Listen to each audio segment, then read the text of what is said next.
Surrender clears the storm. Release opens the skies.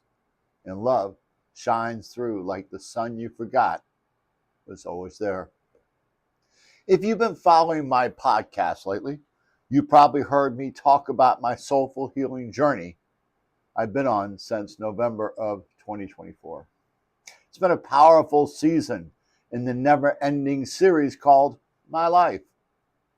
This current episode began after one unforgettable evening in June of 2023 when I got triggered and emotionally shut down, cutting myself off from the woman I love. I didn't consciously choose to disappear. It was more like my entire being was hijacked by an unconscious protective energy shield. Even after more than 2 decades of knowing my inner work, this became my ultimate test, a surprising invitation to go even deeper, to shed my layers and earn what I had been diligently working towards, my neurological freedom. I made a sacred promise to myself that night. I will do whatever it takes to uncover the unresolved pain and beliefs within me and finally heal my inner world. That commitment brought me back again and again to my favorite picturesque mountain town out west. Over the next year, I returned 4 more times, spending a week each trip, working with incredible energy healers and practitioners across many modalities. Each time, I carried the same 3-part mindful intention into every session. Surrender, release, and let love in. Here's what those words meant to me. Surrender. As Carl Jung said, what you resist persists. For me, resistance wasn't just an idea. It was an electric charge pulsating through my nervous system like a force field, protecting me from the imagined dangers of vulnerability. Surrendering meant softening into that uncomfortable charge, choosing to be with it and feel it rather than resist it and fight it.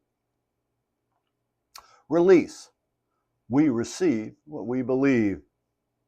That simple truth exemplifies many of the autopilot stories I had repeated over the years. Stories unconsciously designed to validate painful limiting beliefs that I wasn't enough, didn't belong, not acceptable, wasn't lovable.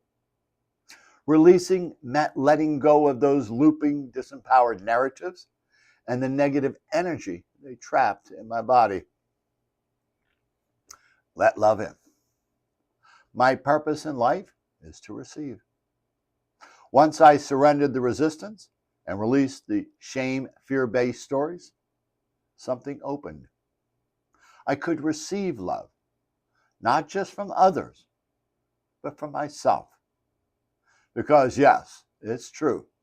To fully love others, we must first learn to soulfully give love to ourselves. But here's the thing. Love isn't just a thought. It's a felt sense. We can say we love ourselves, but unless we allow our heart and soul to truly feel it, we may remain blocked. Love needs space to move through us. That's what healing allows. Healing was like standing in the eye of an emotional hurricane. At first, I built walls to block the wind. But over time, I learned that safety didn't come from resisting the storm. It came from opening the windows, letting the air move through, and realizing the calm was always waiting inside. So, where in your life are you still bracing against the storm instead of opening to the calm within? If this resonates with you, reach out. I'd love to hear from you. If you're feeling called to work with me, visit my website and fill out the request initial interview form.